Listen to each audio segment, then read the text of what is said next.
Bonjour à tous, bonjour à ceux que j'ai pas vus et bonjour aussi à ceux qui nous regardent. Et c'est vrai. Vous savez quoi? C'est vrai que ce dernier chant, un vin nouveau, je ne l'avais pas prévu et c'est ce matin. Ça a été vraiment comme une logique de le mettre et je l'ai mis en dernier. Ce n'est pas pour rien parce que c'est vrai que le message va tourner autour de ça. Je renonce à mes propres voies. Et on sait que un chemin nouveau sera tracé si nous renonçons à nos anciennes flammes, à nos propres voies. Et vous savez quoi? Je lisais, j'étais par là et je me disais, il y avait quelque chose. Et je me disais, je relisais un article qui était venu dans mon esprit et qui disait que c'est vrai, les chrétiens veulent un réveil, mais David Wilkerson, dans la fin des temps, prophétisait un réveil de purification. Nous voulons voir des miracles, nous voulons voir la puissance de Dieu. Alors, je ne vais pas dire nous devons parce que ça fait trop, mais nous devons continuer de nous sanctifier. Nous devons continuer d'abandonner nos anciennes flammes. Nous devons continuer à abandonner vraiment, parce que oui, il faut appeler un chat un chat. Ça reste, que ce soit péché d'omission ou de commission. Il y a des choses que nous devons encore abandonner et qui, je pense, nous freinent encore. Mais Dieu fait ces choses. Et c'est vrai que dans la fin des temps, on parle d'une église qui est éprouvée. Amen. Une église qui mange, façon de parler, quand on parle du Verbe, mais qui est en train de manger, mais qui comprend justement le fait que Dieu veut changer le cœur. Parce que c'est vrai que quand on chante, comme Agathe le dit toujours, est-ce que vous êtes bien sûr de ce que vous chantez? Être un vivant sacrifice, c'est lourd, hein, c'est lourd. Et justement aujourd'hui, on va parler, et j'aime bien commencer par le commencement comme on dit, on va parler d'une lutte qui est là pour tous les chrétiens, une lutte qui est constante et qui sera jusqu'au bout. Et c'est vrai que déjà, il y a déjà plusieurs semaines que j'avais ça à cœur, de nous parler d'une lutte justement, comme je le disais, d'un combat, d'une bataille que nous connaissons, que nous vivons et vivrons jusqu'à la fin de cette vie terrestre. Les hommes et femmes justement de ce monde ne comprennent aucunement ce qui est en train de se jouer et ne comprennent pas pourquoi ils font ce qu'ils font et qui fait que notre monde est ce qu'il est aujourd'hui. Car ils appellent de plus en plus bien ce qui est mal et ils appellent lumière ce qui est en fait ténèbres. Ce combat de tous les jours auquel nous sommes soumis, tandis que ce monde justement se croit libre alors qu'il n'a jamais été aussi esclave qu'aujourd'hui. Ce combat de tous les jours se situe dans notre être intérieur, causé justement, et comme je dis, j'aime bien de commencer par le commencement, même si nous le savons, j'aime bien de remettre les choses dans leur contexte.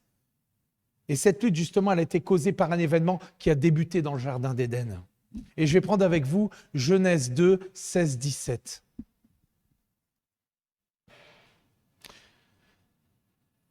Et l'Éternel Dieu commanda à l'homme, disant, tu mangeras librement de tout arbre du jardin, mais de l'arbre de la connaissance du bien et du mal, tu n'en mangeras pas, car au jour où tu en mangeras, tu mourras certainement.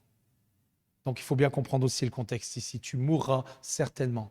Ils avaient la vie, nous avions la vie éternelle, et nous l'avons bien sûr. Nous avions la vie éternelle avec Dieu, et ici on parlait vraiment d'une mort éternelle sans Dieu.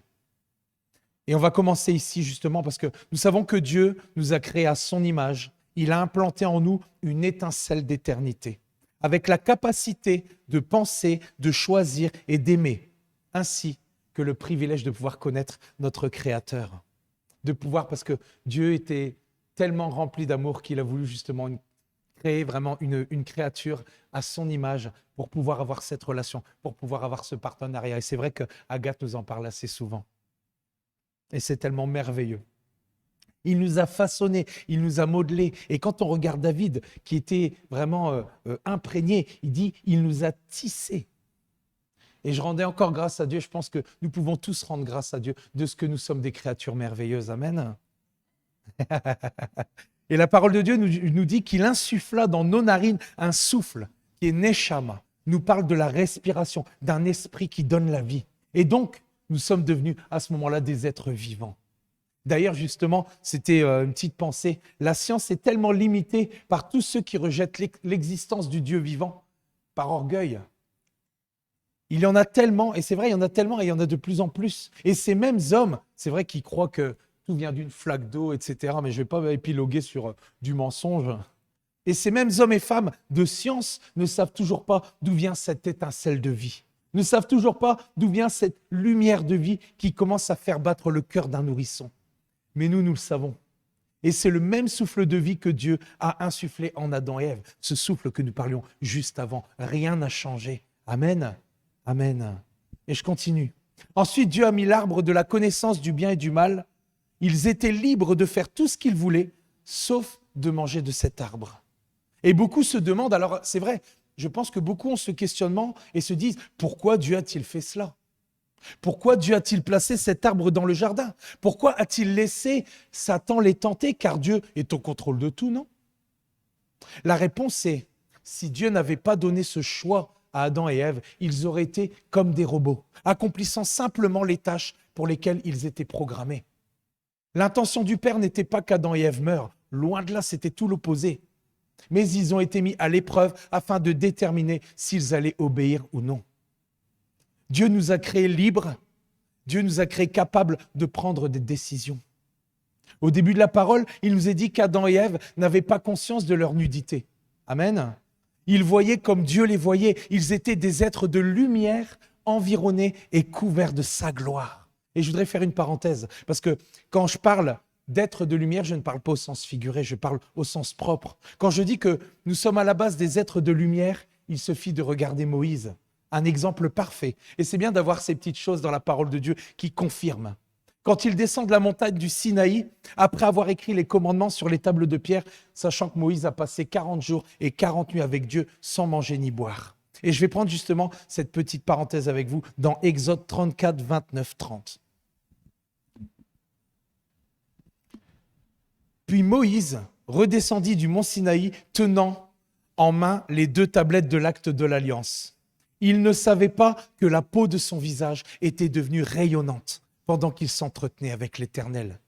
Aaron et tous les Israélites regardèrent Moïse et s'aperçurent que la peau de son visage rayonnait. Ils eurent peur de s'approcher de lui. Moïse avait un accès privilégié auprès de l'Éternel. Et ici, il venait de passer 40 jours et 40 nuits dans sa sainte présence. En descendant, il portait sur lui une marque de la gloire de Dieu. Amen. Il en était environné. Son visage en était couvert. Et c'est tellement extraordinaire quand on découvre ces choses-là dans la parole de Dieu. Il nous est dit que Moïse se voilait afin de cacher la gloire divine qui resplendissait sur sa face. Ce rayonnement les effrayait les Israélites, car cela devait certainement raviver leur mauvaise conscience. C'est-à-dire en jetant une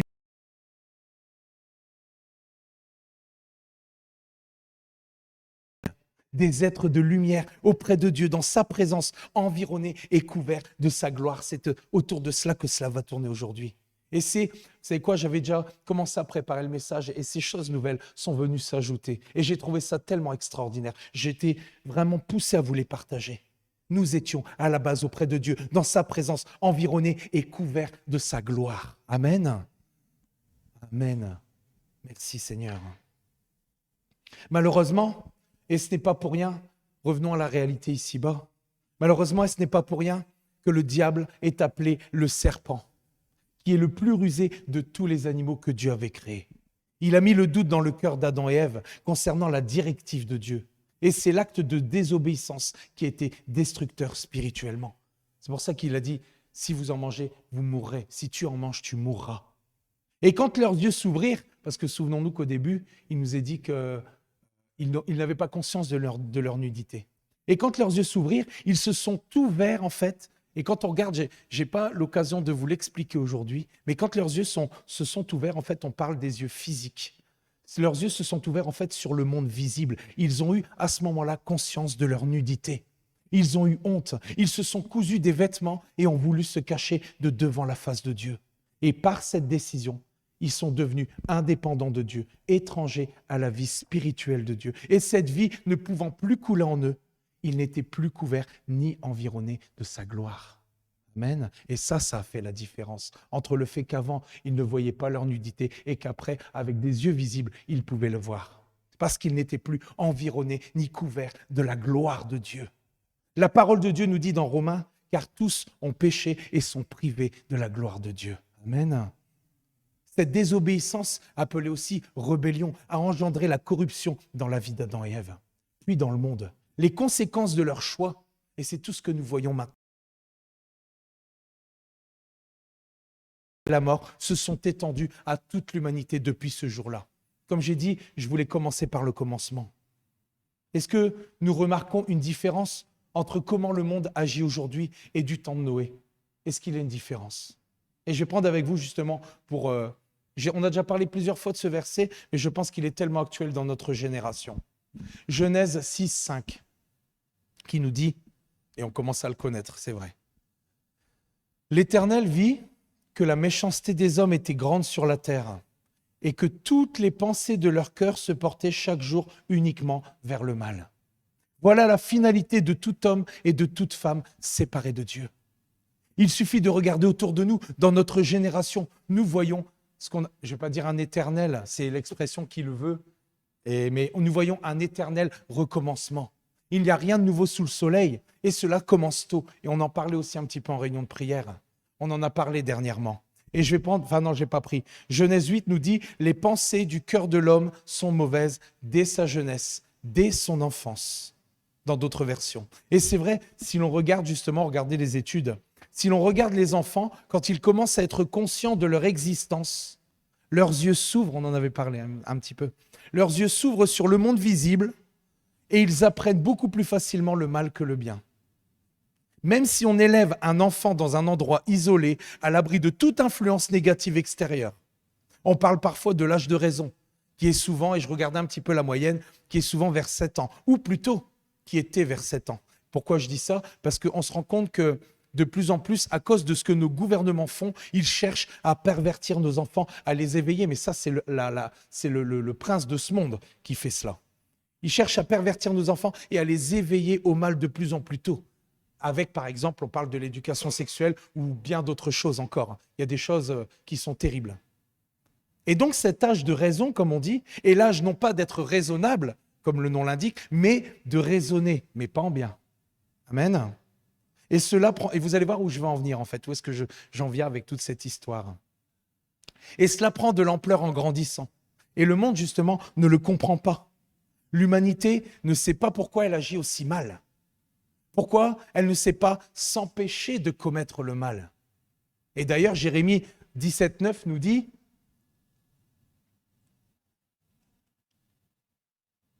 Le cœur est tortueux ». Et c'est vrai que Rosemary en parle souvent, c'est-à-dire que parfois on est tellement tordu. Le cœur est tortueux, c'est-à-dire trompeur, sournois, j'ai regardé l'étymologie, trompeur, sournois, rusé, malin. Le cœur est tortueux par-dessus tout et il est méchant. Qui peut le connaître? Ce que nous constatons, c'est que par nature, non seulement l'homme ne fait pas le bien, mais il pratique habituellement le mal. Regardons autour de nous l'atmosphère justement qui règne de plus en plus. Il y a juste à sortir sa tête de dehors d'ici. C'est ça. Regardons autour de nous l'atmosphère qui règne de plus en plus. On revient au jour de Noé, au jour de Lot. Il n'y a rien de nouveau sous le soleil, parce qu'on sait qui est le prince de ce monde. Amen. Pourquoi? Parce que les nations ont une manière de vivre de plus en plus opposée aux lois morales. Et ça a toujours été. Ils appellent tout ce qui est mal bien. Et c'est ce que je disais tout à l'heure. La société actuelle nous parle de tolérer l'intolérable, nous demande aussi de tolérer l'intolérable. Et je ne vais pas commencer à énumérer justement tous les détails, toutes ces choses qui sont abominables et qui se passent sous nos yeux et qu'on ne peut pas tolérer. Tous ces comportements sous le couvert de la tolérance que les Écritures qualifient de péché sont des excuses qui permettent aux hommes de suivre les mauvais penchants de leur cœur. Parce que c'est que dès la jeunesse, le cœur de l'homme est mauvais. En suivant leurs propres pensées, leurs propres voies, se considérant eux-mêmes en fait comme des dieux. Et il n'y a rien de nouveau parce que les Écritures en parlent dès la Genèse. Et c'est l'ennemi qui en parle. Dans Genèse 3, 4, 5, 3, 4, 5. Alors le serpent dit à la femme, vous ne mourrez point, mais Dieu sait que, et quel mensonge, le jour où vous en mangerez, vos yeux s'ouvriront et vous serez comme des dieux. Ils se considèrent eux-mêmes comme des dieux. C'est ça qu'il voulait dire. Vous serez comme des dieux, connaissant le bien et le mal. Ça, c'est un mensonge. On parlait justement de la vérité et du mensonge tout à l'heure. C'est un mensonge de l'ennemi, une illusion, car le monde, et j'en parlais tout à l'heure, le monde se pense libre, mais en réalité, il est complètement esclave du péché. Et il y a une loi qui demeure en lui et qui mène à la mort. Mais, j'aime bien parce qu'à chaque fois, souvent dans les messages, on parle des choses, mais après, il y a un mais. Et comme je le dis toujours, il y a toujours un mais, car il y a toujours une bonne nouvelle à cela. Et il nous faut comprendre justement ce que je vous ai parlé ici haut, en plus haut, parce qu'on dit ici bas, mais on ne dit pas ici haut. J'ai dit ici haut, mais c'est pas grave. Vous m'avez compris. Nous devons comprendre justement la réalité de ce que nous parlons depuis le début si nous voulons comprendre ce qui suit. Et ce qui suit, c'est extraordinaire. Et je vais le prendre avec vous maintenant. C'est dans Romains 8, 1 à 4. Il n'y a donc maintenant aucune condamnation pour ceux qui sont en Jésus. En effet, la loi de l'esprit de vie en Jésus m'a affranchi de la loi du péché et de la mort. Car chose impossible à la loi, parce que la chair la rendait sans force. Dieu a condamné le péché dans la chair en envoyant, à cause du péché, son propre Fils dans une chair semblable à celle du péché. Et cela, afin que la justice de la loi fût accomplie en nous, qui marchons désormais, je rajoute désormais, non selon la chair, mais selon l'esprit. Et là, rien qu'on voit ça, on voit déjà le combat arriver. On voit déjà le combat là, rien qu'au dernier verset. Et c'est cela qui va être question. Jésus a laissé sa gloire, dont il était couvert et environné. Et on en voit un aperçu justement dans Matthieu 17, 1, 2, où il nous est dit, et c'est ça qui est extraordinaire, on dirait presque que Moïse a été une préfiguration. 6 jours après, Jésus prit avec lui Pierre, Jacques et Jean, son frère, et il les conduisit à l'écart sur une haute montagne. Il fut transfiguré devant eux, son visage resplendit comme le soleil et ses vêtements devinrent blancs comme la lumière. Amen. Voilà comment est notre Seigneur. Et il avait laissé sa gloire pour venir mourir pour nous. Il a laissé sa gloire dont il était couvert et environné et il est descendu dans le monde visible afin de s'identifier à moi, de s'identifier à toi, de s'identifier à chacun d'entre nous et prendre ma place parce que je méritais la mort éternelle. Comme il était dit au début, quand il dit « si tu prends de ce fruit, alors tu mourras ». Et c'est de cela. Nous méritions cette mort. Par notre foi en lui, et c'est là la bonne nouvelle, nous avons été libérés de la loi du péché qui conduit à la mort éternelle. De ses conséquences, Dieu nous a permis de marcher en nouveauté de vie. Nous avons récupéré ce que l'ennemi nous avait volé dans le jardin d'Éden. Notre relation avec Dieu, sa présence, nous avons récupéré l'éternité auprès de lui. Amen. Mais attention, et c'est ici que le véritable combat commence. Il fallait voir l'origine, pourquoi il y avait un combat. Et je devais parler justement de l'origine, d'où venait ce combat. Car il est vrai qu'en tant que chrétiens nés de nouveau, nous avons l'esprit, nous avons la vie de Dieu en nous, mais nous avons également notre chair. Nous avons également notre chair. Et Paul, justement, au chapitre 7, dans Romains, va nous en dire long. Je ne vais pas tout prendre, même si c'est intéressant, mais une certaine partie. Il va expliquer justement le problème auquel nous sommes tous confrontés, du plus éloigné de Dieu au chrétien le plus authentique. Et c'est j'ai pris la Louis II 21, Romains 7, 19 à 23. Et nous connaissons ce verset, mais j'aime bien la fin, 22 et 23. En effet, je ne fais pas le bien que je veux, mais je fais au contraire le mal que je ne veux pas. Et ça résume un petit peu ce que je disais au-dessus. Or, si je fais ce que je découvre donc cette loi. Alors que je veux faire le bien, c'est le mal qui est à ma portée. Et là, regardez, 22-23. En effet, je prends plaisir à la loi de Dieu dans mon être intérieur, mais je constate qu'il y a dans mes membres une autre loi, une lutte. Elle lutte contre la loi de mon intelligence et me rend prisonnier de la loi du péché qui est dans mes membres. Un combat commence, et c'est vrai, on en parlait tout à l'heure. Je pense qu'il faut mettre à l'évidence une chose, c'est que beaucoup parlent de prospérité, que ça va être la vie, ça va être bisounours, ça va être... Mais en fait, non. Moi, je pensais ça au début de ma conversion. Mais en fait, non, c'est pas comme ça. Mais ouais, non, mais moi aussi, je pensais ça. Moi aussi, je pensais ça. Mais il faut savoir une chose, c'est que une fois que nous avons l'Esprit de Dieu, c'est là que le combat commence véritablement. Mais ce n'est pas pour rien, mes amis, c'est pour récupérer cette destinée dont je parlais au début, pour être auprès du Père, pour l'éternité, être de nouveau couvert de gloire et environné de la gloire du Père. Amen. Ça vaut la peine. Nous échappons à cette mort éternelle. Et rien que d'en parler, c'est terrible. Mais là, nous ne pouvons que, je ne vais pas dire, c'est relativiser avec le Saint-Esprit, par le Saint-Esprit. Et on va en parler. Waouh! Et Paul l'avait compris. Et je voudrais faire ici une petite parenthèse. Et comme justement, il y a quelques semaines maintenant, Agathe l'avait dit, les lois morales sont encore et toujours d'actualité. Elles sont des principes universels donnés par Dieu et représentent sa justice. Dieu a donné les lois morales, appelées aussi les commandements, pour établir des limites dans nos vies. Ce n'est pas pour nous nuire, mais c'est pour notre bien. Vous savez, et justement j'avais un exemple, quand un bâtiment est en chantier, les ouvriers ont normalement placé des barrières devant les ouvertures, surtout sur les balcons, pour éviter que quelqu'un ne tombe et meure. Ces blocages se nomment des garde-fous. C'est drôle, hein? Se nomment des garde-fous. Ils sont là pour nous prévenir du danger et nous garder en vie. Et Dieu les a placés justement dans nos vies, car il veut nous protéger de nous-mêmes, appelé encore le vieil homme, l'ancienne nature, la chair. Amen. Paul reconnaît ici l'existence d'une bataille qui existe en chacun d'entre nous. Et je l'ai encore expérimenté cette semaine. Que nous avons un ennemi intérieur que nous devons combattre quotidiennement. Cette lutte permanente entre la chair et l'esprit, ça y est, on l'a dit, fera rage jusqu'à la mort de ce corps. Sauf si nous avons... Non, il n'y a pas de sauf, vous inquiétez pas, j'y viens. Sauf si nous avons la grâce de vivre dans la génération qui ne mourra pas et qui ira à la rencontre de notre Seigneur dans les airs. Alors, ce sera jusqu'à ce que nous revêtions notre corps incorruptible, couvert et environné de gloire. Amen. Moi, j'ai hâte.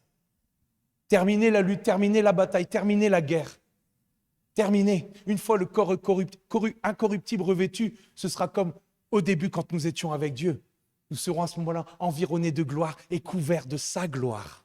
Amen. Plus de lutte, plus de bataille, plus rien, mes amis. Mais il faut encore patienter. Et comme encore le mot d'ordre de Roby aujourd'hui qui m'en parlait tout à l'heure, continuons de persévérer. Parce que ça en vaut la peine. Ça en vaut la peine.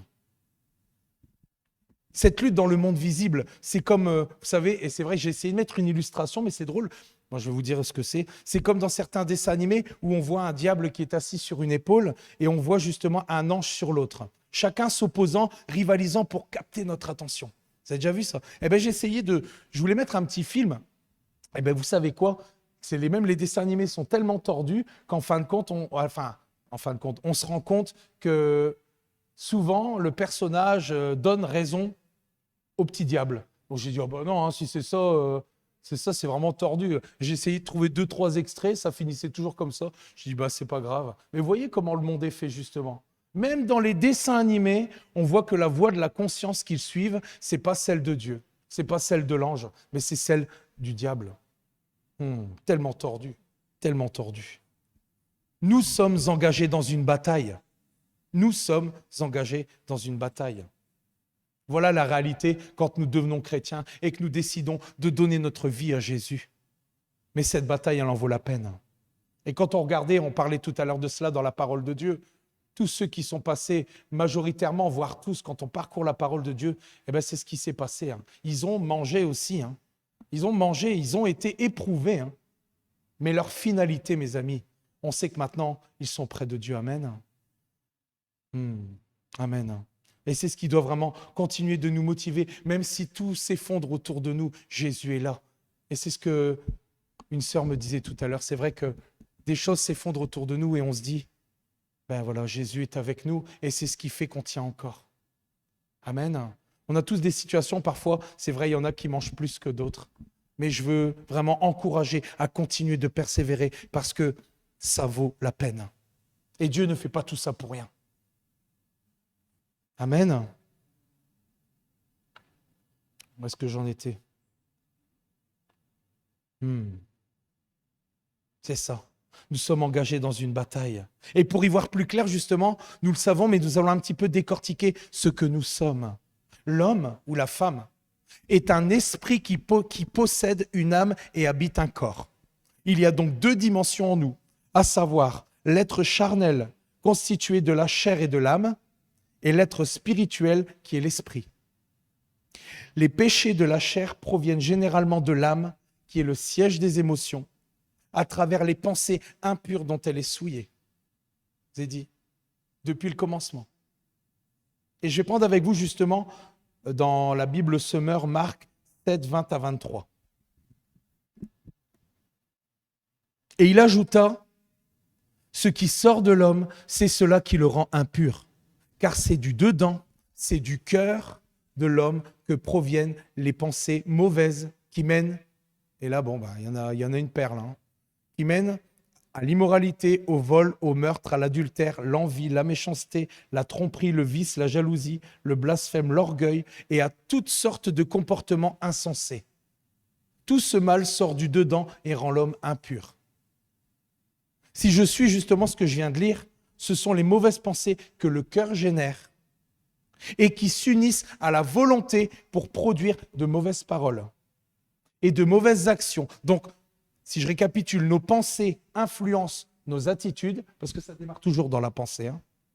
Nos attitudes affectent nos actions, et nos actions deviennent des habitudes, et nos habitudes deviennent une manière de vivre. Et ça, on en a déjà parlé. On comprend pourquoi le diable veut contrôler nos pensées. Parce que s'il les contrôle, il peut nous vaincre et nous tenir en esclavage, comme il le fait justement avec ce monde. La parole de Dieu nous dira dans 1 Jean 5 que le monde entier est sous la puissance du malin.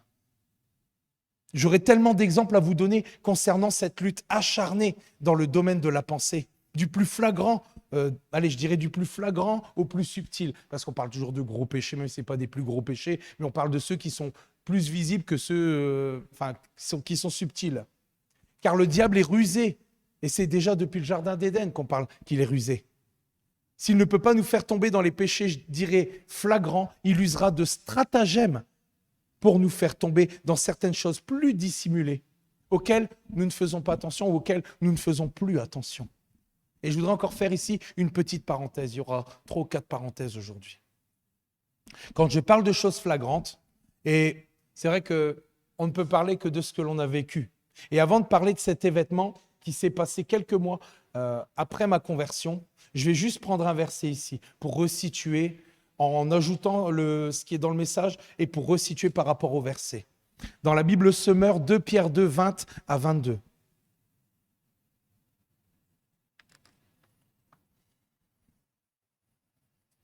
Si, après s'être arrachés aux influences corruptrices du monde par la connaissance qu'ils ont eue de notre Seigneur et Sauveur Jésus, ils se laissent de nouveau prendre et dominer par elles, leur dernière condition est pire que la première. Il aurait mieux valu pour eux de ne pas connaître le chemin d'une vie juste plutôt que de s'en détourner après l'avoir connu et d'abandonner le saint commandement qui leur avait été transmis. Il confirme la vérité de ces proverbes, et c'est vrai que ce verset-là, il est quand même dur. Le chien retourne à ce qu'il a vomi, et la truie à peine lavée se vautre de nouveau dans la boue. Ah, c'est dur à entendre. Et c'est vrai que je suis venu à Jésus en 2010, après un très grave accident de voiture. Dans mon témoignage, j'en ai parlé, je ne vais pas en parler aujourd'hui. Mais à un moment donné, au lieu d'écouter la voix de Dieu, parce que pareil, à ce moment-là, j'avais sur mon épaule, j'ai fait le choix de me tourner vers celle de la chair. Et donc, je suis retourné à la drogue, mais comme pas deux, quoi. J'ai vraiment été, je n'y ai pas été de main morte, comme on dit. Et je suis retombé dans cette vieille habitude. Mais ce qu'il faut savoir, c'est que le Saint-Esprit me reprenait, ou tout du moins au début. Il me reprenait. Et on le sent souvent parce qu'on a vraiment cette conviction d'avoir attristé Dieu, parce que c'est lui qui nous convainc. On n'est pas bien, on sent vraiment qu'il y a quelque chose qui remue en nous, dans notre être, dans nos entrailles. Et c'est vrai que quand le Saint-Esprit est attristé, souvent nous le sommes aussi. Car il nous convainc de notre... et notre conscience travaille, comme on dit. C'est vrai qu'on dit que ma conscience travaille. Mais à un moment donné, et c'est là qu'il faut prêter attention, car persistant toujours plus dans cette habitude, ma conscience s'est endormie. Et c'est ce qui se passe. On peut parler que de ce qu'on a vécu. Malheureusement, on fait des expériences. J'ai pas fait toutes les meilleures expériences, je dirais. Je n'étais plus repris. L'esprit, c'est donc parce que je pense, et j'avais ce verset-là qui me disait, je le prenais à l'inverse, soumettez-vous donc à Dieu et résistez au diable et il le fera loin de vous. Mais je pense que le contraire aussi. Soumettez-vous au diable et résistez à Dieu et je pense que le Saint-Esprit aussi fera loin de vous. Surtout quand on persiste. Et j'ai senti vraiment cet éloignement parce qu'au final, je n'étais plus repris. Et je suis retourné à ma vomissure, comme le dit la parole. Et juste, ouais, faut pas se faire des films, hein. Faut pas s'imager comme Agathe nous a porté. Faut pas s'imager la chose. Faut pas s'imaginer la chose, hein, comme tu en avais parlé une fois là. Et juste pour finir cette anecdote, et c'est vraiment pour exemple, ça peut être bien d'autres choses, hein. Et ce qui fait que je suis devant vous aujourd'hui. D'ailleurs, je rends grâce à Dieu de ce que sa grâce est revenue. Elle est venue jusqu'à moi et elle est revenue jusqu'à moi. Et de ce qu'il a été, parce que je sais qu'il est encore très patient envers moi. Car j'ai encore besoin de changer, j'ai encore tellement besoin de changer. Et si nous voulons justement voir ce réveil de, comme le David Lucasson l'a prophétisé, après il n'y a rien de nouveau sous le soleil, parce que c'est à cela que nous sommes appelés, à être saints comme Dieu est saint, à revenir vraiment à cette condition première, environné et couvert de la gloire de Dieu. Amen. Et j'ai tellement encore besoin de changer. Et je sais que ça participera justement au fait que, comme le dit, ben justement, qu'est-ce qu'il nous dit ce chant? Je renonce à mes propres voies. Et à ce moment-là, tu traces un chemin nouveau au milieu de nous pour la ville de Tournai et ses alentours. Parce que quand le vin est nouveau, la puissance est nouvelle. Amen. Et là, il y a la liberté. Amen. Je le crois. Merci Saint-Esprit. Donc Dieu est revenu de la même manière et cela s'est passé en 2 temps en fait. Comme quoi, quand Dieu veut nous faire plier, il le peut. J'étais en train justement de me droguer et le Saint-Esprit, à un moment donné, s'est de nouveau approché de moi. Et je n'ai pas pris, c'est vraiment pour continuer le témoignage. Et j'ai ressenti que je l'attristais, cela me pesait, mais apparemment pas encore assez pour arrêter. Donc qu'est-ce que le Seigneur a fait? Alors un jour, en sortant d'une formation, j'ai repris de la drogue. Et là, ce fut la dernière fois. Parce que je me souviendrai toujours à ce moment-là, je devais aller chercher des radiateurs du côté de Geomap et tout. Et sur la route, j'ai cru que j'allais faire une crise cardiaque. J'ai cru que j'ai commencé à avoir des sueurs et des palpitations. Et là, je me suis dit, là c'est terminé parce que je pensais que j'allais mourir. Je pensais que j'allais mourir au volant. C'était la première fois que je ressentais ça de toute ma vie. J'ai cru que j'allais mourir. Et là, croyez-moi que j'ai pris en compte ce que Dieu voulait. Et vous savez, c'est comme dans certains témoignages où Dieu dit, écoute, je te laisse encore 3 jours. Si dans 3 jours, tu n'es pas revenu, tu finis comme ton ami. C'était le témoignage que tu nous as fait voir. Parce que voilà, Dieu revient, il redonne des invitations, il ne se lasse pas de le faire. Mais quand c'est trop, c'est trop. On ne se moque pas de Dieu. Amen. Amen. Et c'est là justement, quand j'ai failli faire cette crise cardiaque, que j'ai tout arrêté. Mais pas tout seul. Et on va voir justement un petit peu plus bas le verset qui nous dit, mais ça c'est pour après, de laisser le Saint-Esprit mettre à mort la chair en nous. Amen. Et je continue. Et je vais prendre avec vous dans la Bible Semeur Galates 5, 17. Car ces désirs de la chair, bien sûr, sont diamétralement opposés à ceux de l'esprit. Et l'esprit a des désirs qui sont à l'opposé de ceux de l'homme livré à lui-même. Les deux sont opposés l'un à l'autre. C'est pourquoi vous ne pouvez pas être votre propre maître. On l'a remarqué. On a remarqué, hein, non? Donc pour revenir au... J'ai dit ça, mais c'est sous le ton de l'humour. Hein. Pour revenir au trouble de la personnalité multiple, c'est par humour que je dis ça, du fait qu'il y a vraiment cette opposition en nous comme ça. Nous possédons donc 2 natures qui habitent en nous et qui sont diamétralement opposées. La chair s'oppose de par nature à l'œuvre spirituelle de Dieu, puisqu'on sait qu'il a corrompu dès le commencement. Il a corrompu Adam et Ève. Quand l'Esprit de Dieu veut prendre une direction, la chair prend l'opposé. Est-ce que vous le croyez? La chair s'oppose à l'œuvre de Dieu. Elle peut donc la retarder, voire la bloquer. Est-ce que c'est là quelque chose de surprenant? Non. Dieu a voulu comme principe de base à notre création que nous ayons, et c'est ce que je disais tout à l'heure, la liberté de choisir, de penser et d'aimer. Dieu ne force pas. C'est vrai, on le voit, Dieu ne force, Dieu ne contraint pas, il ne force pas. Donc la bataille intérieure entre la chair et l'esprit est gagnée par celle qui est la plus nourrie. Celle dont nous prenons le plus soin. Amen. Et je vais prendre avec vous dans Galates, dans la Bible Semeur, au chapitre 5 et verset 16. Et c'est là. Ça, c'est une clé extraordinaire. Et elle est véritable, elle est véridique, elle est authentique, elle est vraie de vrai. Je vous dis donc ceci, laissez le Saint-Esprit diriger votre vie et vous n'obéirez pas au désir qui anime l'homme livré à lui-même. Ça, c'est une vérité, ça, c'est une clé. Lorsque je nourris davantage mon esprit, il grandit et prend le dessus sur la chair. Mais c'est quotidiennement et il faut l'entretenir. C'est pour cela que Paul pouvait dire qu'il tenait en bride sa chair. Merci. Je vais y arriver. Et c'est comme cela que la vie de l'esprit fonctionne. Notre chair, notre âme est alors soumise, et c'est dans ce sens-là que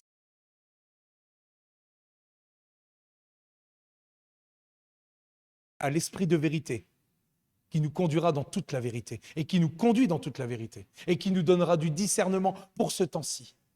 Nous ne devons pas nous laisser influencer par, comme a dit Agathe, par les choses de ce monde, par les influenceurs de ce monde. Et j'avais cette pensée tout à l'heure, je me disais, parce que c'est vrai que les gens dans le monde veulent ressembler aux influenceurs, alors que c'est tout du fake, c'est tout du mensonge. Nous devons ressembler à Christ, c'est Christ qui doit être notre influenceur. Amen. C'est lui qui doit être notre influenceur. C'est ça. Donc lui-même soumis à l'Esprit Saint, à la volonté de Dieu. Et à ce moment-là, qu'est-ce qui se passe? Nous développons et manifestation de plus en plus du fruit de l'Esprit. Christ vivra en nous dans toute sa plénitude. Amen. À l'inverse, si c'est la chair qui devient de plus en plus forte et que l'âme prend le dessus sur mon esprit, alors ce sera une vie de plus en plus décousue, à l'opposé de la volonté de Dieu, de sa parole, de ses lois morales, et donc du fruit de l'esprit. Il ne reste plus qu'à savoir quelle est la nourriture de la chair pour savoir comment l'affaiblir continuellement, et quelle est la nourriture de l'esprit afin de le saturer, le faire grandir et prendre afin qu'il prenne le dessus sur la chair. La chair, sans surprise, elle se nourrit du péché. Elle se nourrit de tout ce qui s'oppose aux valeurs de Dieu, au caractère de Dieu, à la sainteté de Dieu. Et je vais prendre avec vous Galates 5, 19, 21. Or, les œuvres de la chair sont manifestes. Ben voyons. Les œuvres de la chair sont manifestes. Ce sont l'impudicité, l'impureté, la dissolution, l'idolâtrie, la magie, les inimitiés, les querelles, les jalousies, les animosités, les disputes, les divisions, les sectes, l'envie, l'ivrognerie. Je pense à ça et dire que dans le monde, on dit que l'Église, c'est la secte, alors que les sectes sont interdites. Ah oui, ce que je veux dire. L'envie, l'ivrognerie, les excès de table et les choses semblables. Je vous dis d'avance, comme je l'ai déjà dit, que ceux qui commettent de telles choses n'hériteront point du royaume de Dieu. À chaque fois que nous pratiquons une de ces choses, nous renforçons la chair, nous nourrissons la chair, nous agissons par la chair. Et en persévérant dans cette voie, alors elle prend le dessus. Et ça peut être subtil, hein. On lit le verset comme ça avec toutes les œuvres de la chair, mais croyez-moi que dedans, je pense qu'on est parfois un petit peu concerné. Et alors à ce moment-là, plus nous nourrissons la chair et plus elle va prendre le dessus. Et il ne faut pas aller bien loin. Je parlais tantôt vous savez que sur chaque épaule, il y avait l'Esprit de Dieu d'un côté et l'ennemi de l'autre. Et c'est une lutte de tous les instants. Nous devons être sur le qui-vive, sur nos gardes, tout le temps, et veiller sur notre cœur. L'exemple que je vais vous donner, c'est un petit exemple, mais on peut établir cela par rapport à tous les domaines, par rapport à tout ce qui concerne nos vies, par rapport à tout ce que nous faisons parfois et qui n'honorent pas Dieu forcément, et qui font partie de ses œuvres. Et c'est vrai qu'Agathe demandait la dernière fois, elle disait que des choses comme ça, mais ce jour-là, ça m'avait glissé dessus. On en a parlé, j'étais en route justement pour déposer Ephraim à l'école. Et je vous dis vraiment le ressenti parce que j'ai pris le temps de méditer ce que j'avais ressenti à ce moment-là. Donc, bouchon du matin, à cause des travaux, comme d'habitude. Je m'engage dans le rond-point, tout va bien. Et là, un gars sorti de nulle part, il me dépasse par la droite dans le rond-point alors que j'étais en train de sortir, me fait une queue de poisson, et en plus, c'est lui qui râle et qui m'insulte. Ça, c'est le moi, ça. Ça, c'est le moi qui parle, je vous le dis tout de suite. Si j'écoutais la voix de l'ennemi, j'allais m'emballer, répondre, et qui sait, vu la réaction du type, cela aurait pu en venir aux mains. Ça peut aller très vite, ça peut aller très vite. J'aurais pu en venir aux mains. Et là, imaginez-vous devant tout le monde, quel témoignage pour ceux qui me connaissent. Quel témoignage discréditant devant le monde. Parce que c'est devant cette même personne que je me discrédite. Même si lui, il agit selon sa chair parce qu'il n'a pas l'Esprit de Dieu. Amen. Mais moi, je l'ai. Et ça doit faire la différence. C'est un petit exemple, mais ça peut s'appliquer à n'importe quelle chose dans notre vie. Mais franchement, et c'est là que la chute est intéressante, parce que je ne vais pas vous parler d'un exemple où ça s'est mal fini, sinon il n'y a pas l'intérêt du message. Mais franchement, j'ai préféré écouter l'autre voix, celle du Saint-Esprit. Et j'ai fait taire la chair, mon orgueil, je me suis adouci et je l'ai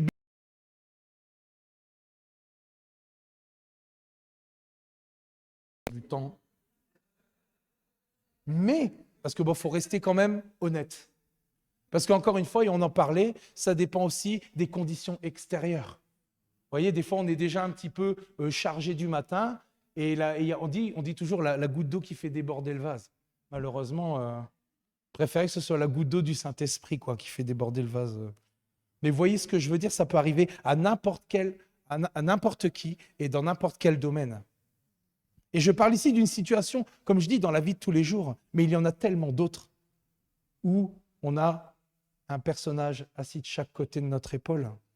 Et d'ailleurs, justement, pour reparler, il y a un verset dans Hébreux 12 qui nous parle, vous savez, du péché qui parfois nous enveloppe si facilement. C'est-à-dire qui nous cerne si facilement de tous les côtés. Parce que c'est ça, l'ennemi il fait tout. C'est un rusé, c'est un malin, c'est un malin. On peut prendre justement l'auteur du... Et même, pour autre exemple, on peut juste prendre l'auteur du célèbre psaume 1. Psaume 1, 1 à 2.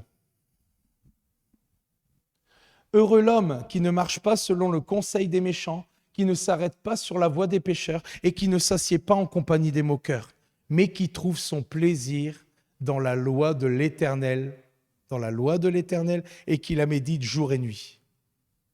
Le roi David, qui a écrit ces lignes et les a mises en chanson, est aussi celui qui a laissé la chair prendre le dessus et qui s'est enfoncé dans cette voie. Et j'ai regardé un petit peu. Cela a commencé par une pensée de convoitise.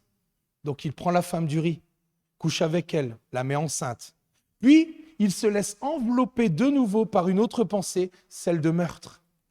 Avec tout un mécanisme formant un stratagème en envoyant Uri dans un combat qui était perdu d'avance, afin qu'il se fasse tuer.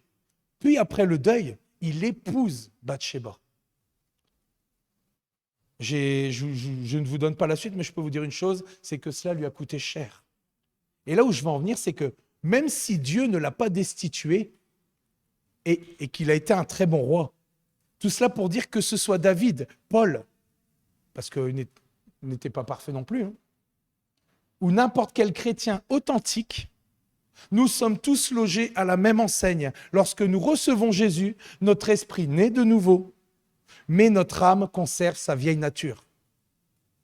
Et c'est justement là où réside ce qu'on appelle le vieil homme ou le moi, avec sa volonté rebelle, indépendante et insoumise, remplie de forteresses mentales opposées diamétralement à la pensée de Christ. Amen.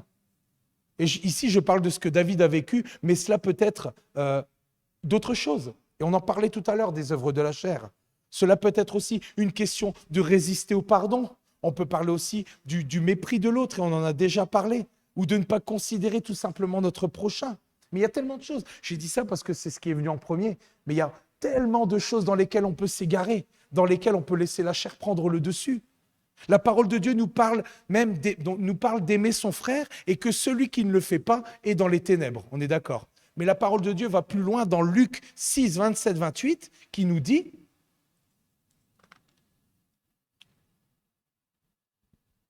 Mais je vous dis, à vous qui m'écoutez, aimez vos ennemis, faites du bien à ceux qui vous haïssent, bénissez ceux qui vous maudissent, priez pour ceux qui vous maltraitent. » Même la dernière fois, Eliakim, il disait, c'est dur quand même. C'est dur, hein? Il disait ça à Rosemary. Et là, on se dit, comment peut-on aimer ses ennemis ou faire du bien à quelqu'un qui n'arrête pas de nous faire du mal? Comment peut-on aimer sans limite comme Jésus nous le commande? C'est impossible à la chair, impossible. Mais, si nous laissons le Saint-Esprit diriger nos vies, mais par l'œuvre du Saint-Esprit, tout est possible. La chair nous dira, elle nous poussera à réagir de façon naturelle, vous savez, que quand quelqu'un nous fait du mal, nous avons vraiment envie de lui rendre. Nous voulons rendre l'appareil ou de lui dire quelque chose qui va toucher son cœur, qui va l'attrister, pour lui faire du mal à notre tour. Nous voulons nous faire justice nous-mêmes. Ça, c'est la chair. Ça, c'est le moi. C'est le nous-mêmes, le moi-même. Dans d'autres situations, et ce que l'on remarque, c'est que plus nous nourrissons la chair, parce qu'on est toujours dans la nourriture de la chair, plus nous pratiquons le péché et plus nous avons du mal à nous arrêter. Et même si notre esprit est convaincu que c'est mal, on en parlait tout à l'heure, il ne peut que subir, car la chair a pris le dessus et elle ne se soumettra jamais à la volonté de Dieu. Pire encore, cela peut même ouvrir la porte à des esprits impurs. À force de persister, cela peut nous influencer et nous engluer dans un péché quel qu'il soit, de sorte que cela devienne une habitude, une addiction. Si l'on prend, par exemple, un alcoolique, à chaque fois, c'est vrai qu'on a souvent les mêmes exemples, plus ils boivent, plus ils ont envie de boire. Et les drogués, et là j'ai mis un Christian, mais c'est du passé, c'est du passé. Plus ils se droguent, et plus c'est difficile d'arrêter, c'est vrai. Les colériques chroniques, c'est pareil. Ah ben là, ça change un petit peu, on parle un peu d'autre chose. Les colériques chroniques, c'est pareil. Si un péché dans notre vie en arrive à ce point-là, alors nous avons besoin certainement d'une délivrance. Mais comme je le dis, et c'est vrai que ça me vient à l'esprit maintenant, comment peut fonctionner des chrétiens ou une assemblée qui rejette le Saint-Esprit? Vous voyez? Comment est-ce qu'on peut faire abstraction du Saint-Esprit dans ces choses-là? Je ne veux pas critiquer, mais je me dis, c'est impossible de changer de condition pour un chrétien qui n'accepte pas les dons du Saint-Esprit et le Saint-Esprit tout court. Donc, en fait, ça veut dire que des personnes restent malheureusement dans leurs conditions. C'est important. C'est ça. Alors, nous avons besoin certainement d'une délivrance. Nous nous disons peut-être, et c'est là, certaines phrases parfois, c'est plus fort que moi. Et c'est là un symptôme justement parfois d'un esprit impur qui a triomphé de nous. Mais un esprit encore plus fort, avec un grand E, avec un esprit encore plus fort que le nôtre, peut en venir à bout. Il met dehors ce squatter, j'ai pris un mot bien connu, et remet la chair à sa place. Amen. Et ça c'est l'œuvre du Saint-Esprit. Ça, c'est le Saint-Esprit. Maintenant, nous avons parlé de la nourriture de la chair. Parlons maintenant justement de la nourriture de l'esprit et comment marcher constamment par l'esprit. Si la nourriture de la chair, c'est de faire sa propre volonté et donc de pécher, la nourriture de l'esprit, c'est de faire la volonté de Dieu. Et Jésus a donné un exemple parfait dans Jean, dans la Bible Semeur 4, 34, qui nous dit « Ce qui me nourrit », leur expliqua Jésus, c'est d'accomplir la volonté de celui qui m'a envoyé et de mener à bien l'œuvre qu'il m'a confiée. Amen. La Bible nous révèle que l'homme qui vit par l'esprit ne fera pas que nourrir son corps physique, mais également et surtout son esprit par la parole de Dieu. Il dira justement dans Matthieu 4, 4 que l'homme ne vivra pas de pain seulement, mais de toute parole qui sort de la bouche de Dieu. Amen. On parle de nourriture ici. Se nourrit de la parole écrite. Et parfois aussi, parce que c'est ça qui est bien aussi, quand on lit la parole de Dieu, c'est de recevoir les rémas de Dieu, de recevoir les révélations de Dieu, qui nous permettent parfois de sortir de certaines situations où le Saint-Esprit nous éclaire sur certaines situations aussi. Parce qu'il met en lumière les choses qui ne sont pas justes dans nos vies. Mais nous devons les rechercher. Nous ne devons pas, et c'est vrai que nous avons parfois des situations difficiles, mais nous ne devons pas, même dans les situations difficiles, rester passifs parce que justement, ce réveil dans la fin des temps sera un réveil de purification. Et si nous voulons voir vraiment une manifestation de la gloire de Dieu, je pense vraiment que ça passe par un cœur bien disposé, un cœur rempli de Jésus, sans partage, et qui recherche constamment la sanctification, la sainteté. Et on ne parle pas de sainteté comme étant du légalisme ou quoi, mais c'est de rejeter vraiment toutes ces œuvres de la chair pour revêtir le caractère de Christ. Amen. Parce que c'est là notre but pour récupérer notre destinée originelle. C'est notre but ici-bas, c'est de revenir à ce que nous étions au début, à la base. Et c'est pour ça que j'ai parlé de tout ce que j'ai parlé. J'en ai pas parlé pour élever l'ennemi ou quoi que ce soit, mais au contraire, pour le pointer du doigt. Amen. Et le psaume 1 nous dira justement, pour encore, appuyer sur le doigt de la parole et à quel point elle est importante. Heureux sera celui qui trouve son plaisir dans la loi, dans la parole de l'Éternel et qui la médite jour et nuit. Ce n'est pas la méditer une fois dans la semaine, c'est qu'il la médite jour et nuit, c'est-à-dire souvent, constamment. C'est vrai que parfois, on a certaines obligations, mais je pense que dans ces cas-là, on sait très bien qu'on peut se mettre en prière et ça va être la deuxième clé. Mais la première clé, c'est vraiment que quand nous avons du temps libre, nous pouvons nous mettre, et même si on commence par des louanges, parce que c'est vrai que c'est dur parfois de démarrer. Et je vous ai dit dimanche dernier, vraiment, la louange, elle m'a permis vraiment d'avoir la force dans la marche. Et je pense que c'est pareil ici. On peut démarrer d'une certaine manière et vous allez voir à un moment donné, vous allez peut-être avoir un questionnement, un verset qui va venir et là, vous allez commencer à étudier. Moi, c'est ce que je fais parfois. Et plus on étudie la parole, et plus elle est extraordinaire, et plus elle révèle ses secrets, parce que nous avons le Saint-Esprit qui vit en nous. Amen. Et là, maintenant, je vais prendre avec vous un verset qui est très, très connu de la nourriture de l'Esprit, dans Galates 5, 22 à 25. Mais le fruit de l'Esprit, c'est l'amour, la joie, la paix. Oh, depuis tout à l'heure, on parle de œuvres, elles sont berques. Et là, c'est l'opposé. Là. L'amour, la joie, la paix, la patience, la bonté, la bénignité, la fidélité, la douceur, la tempérance. La loi n'est pas contre ces choses. Ceux qui sont à Jésus, et là on y revient, vous voyez, juste après avoir énuméré le fruit de l'Esprit, regardez ce qui est dit ici. Ceux qui sont à Jésus ont crucifié la chair avec ses passions et ses désirs. Si nous vivons par l'Esprit, marchons aussi selon l'Esprit. Eh oui, nous vivons dans la chair, mais nous ne marchons certainement pas selon la chair. Amen. Et ici, un autre conseil, et Jésus a parlé de l'ennemi intérieur, mais en d'autres termes, je dirais. Quand il s'est adressé à ses disciples endormis à Gethsémane, Jésus les a exhortés, et ça c'est encore une autre clé, à prier, à veiller, et leur a donné une raison de le faire. Et je vais prendre avec vous Marc 14, 38 dans la Louis II 21.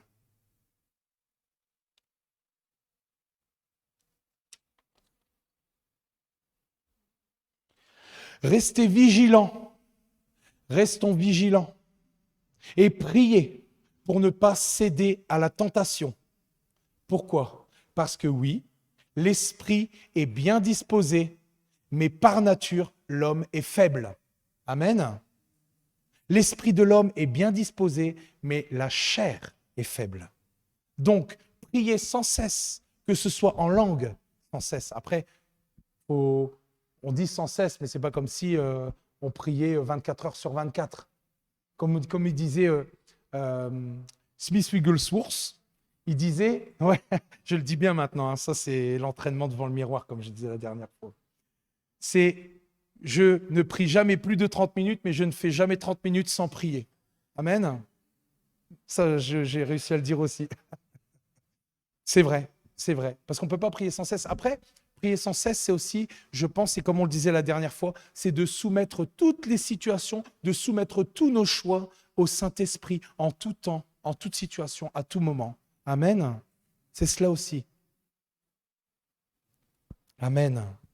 C'est ça, la chair est faible. Donc, prier sans cesse en langue et par notre intelligence, prier en tout temps et en toute situation, c'est ce que je viens de dire, constitue un atout vital pour la vie de l'esprit, pour nourrir notre esprit, pour nous édifier. Mais ça, nous le savons. Alors, continuons de le mettre en pratique, continuons de persévérer dans cette voie. Amen. Et c'est pour ça que nous sommes là, réunis encore aujourd'hui, pour recevoir de la bonne nourriture, pour rebondir pour cette semaine qui vient. Amen. Et je vais prendre avec vous maintenant 1 Timothée 6, 12, qui nous fait peut-être comprendre aussi un petit peu de quel combat nous parlait Paul. Et là, c'est dans 1 Timothée. Il nous est dit, Combat le bon combat de la foi. Saisis la vie éternelle que Dieu t'a appelé à connaître, au sujet de laquelle tu as fait cette belle profession de foi en présence de nombreux témoins. Et c'est vrai que quand Paul a dit à la fin de sa vie, j'ai combattu le bon combat, j'ai achevé la course, j'ai gardé la foi. Je pense aussi qu'il parlait de ce combat intérieur qui opposait sa chair et son esprit. Il a combattu jusqu'au bout, il a veillé jusqu'au bout. Il a réussi à tenir sa chair en bride parce qu'il avait le Saint-Esprit de Dieu. Amen. Prenons courage et persévérons. Et nourrissons notre esprit afin justement de faire ce même constat à la fin de notre vie. Amen. On a un Dieu qui est extraordinaire. Et c'est vrai que parfois, il y a des moments où on est tout en bas. Mais comme je vous dis, la chair, elle est faible, mais l'esprit est bien disposé. Et nous avons vraiment le Saint-Esprit qui nous permet justement de rebondir. Et il le fait, croyez-moi qu'il le fait. S'il le fait pour moi, il peut le faire pour chacun d'entre vous. Et aussi pour ceux qui nous regardent. Nous devons laisser notre âme justement suivre ce processus de changement et de transformation.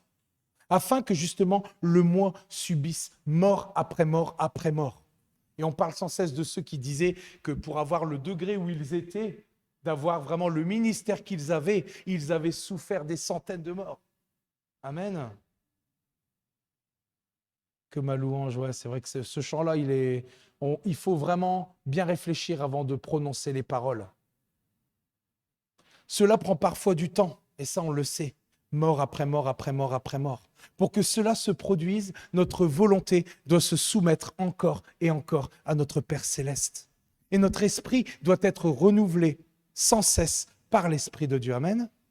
Nous avons besoin de nourriture spirituelle. Nous n'oublions pas que nous vivons majoritairement dans ce monde. Et donc, nous devons vraiment entretenir et nous nourrir par la nourriture vraiment que donne le Saint-Esprit. Et les clés, justement, qui sont données, que j'ai données ici un petit peu plus haut. Et justement, il y a un verset aussi, et je me souviens, Michel le disait toujours parfois quand il y avait des blocages.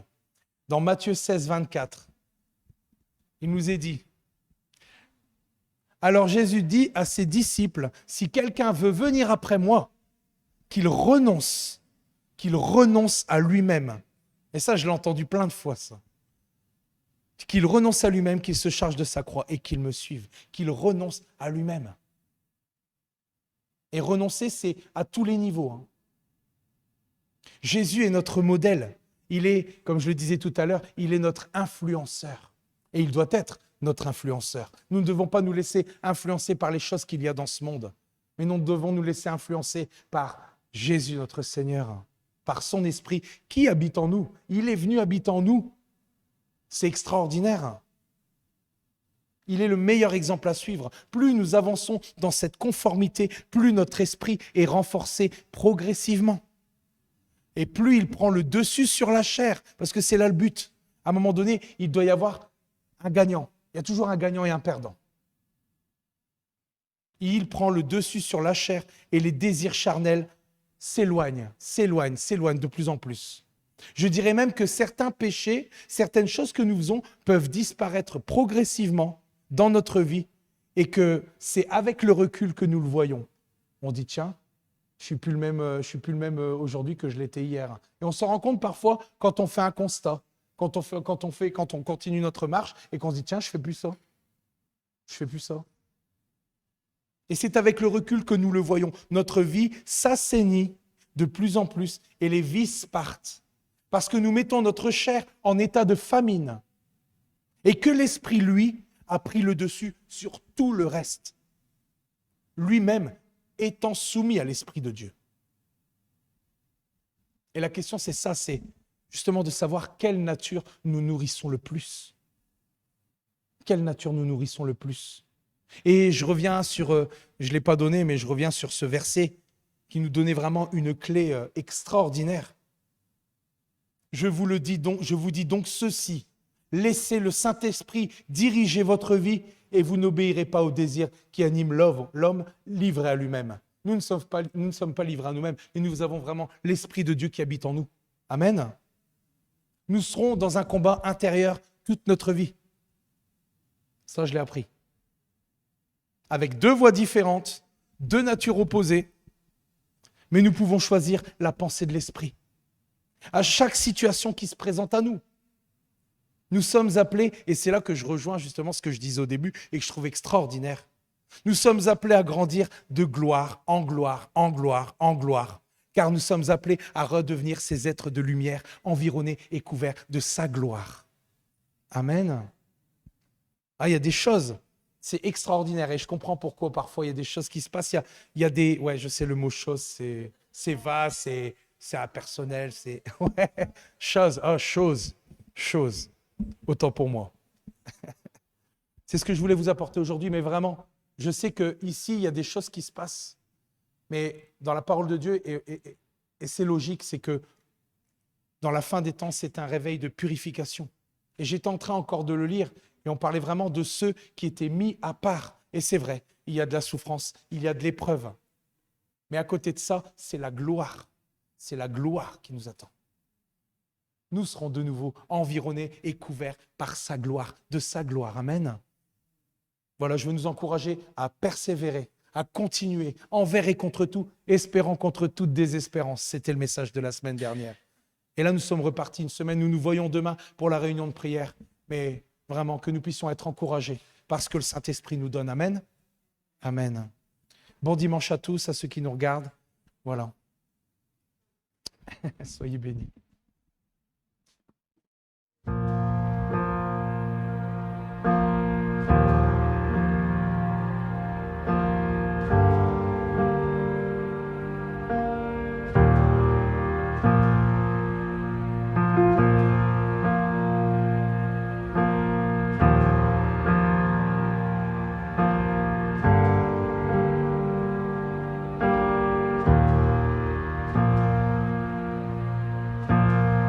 Sous la pression, sous la tension, tu fais un vin nouveau. Je renonce à mes propres voies. Tu traces un chemin nouveau. Alors je m'abandonne entre tes tendres mains. Quand j'ai confiance en toi, je n'ai rien à craindre. Fais de moi un vase, fais de moi une offrande, fais de moi ce que tu veux que je sois. Je n'ai rien à offrir, Jésus, tu m'as tout donné. Fais déborder ma vie d'un vin nouveau.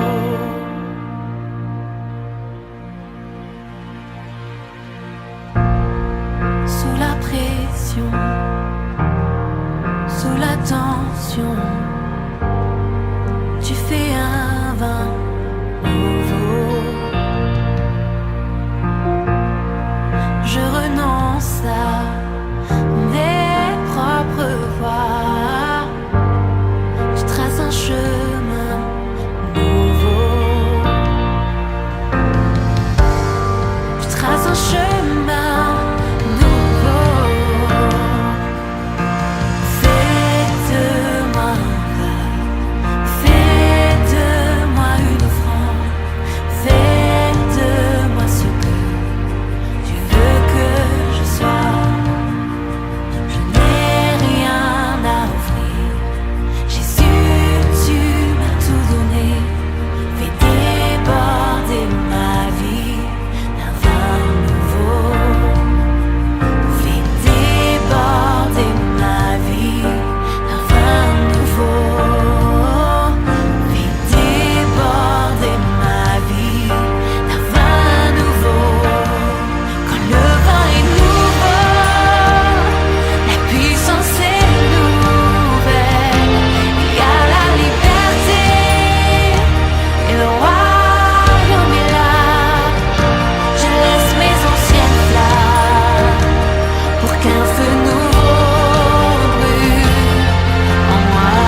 souffrance.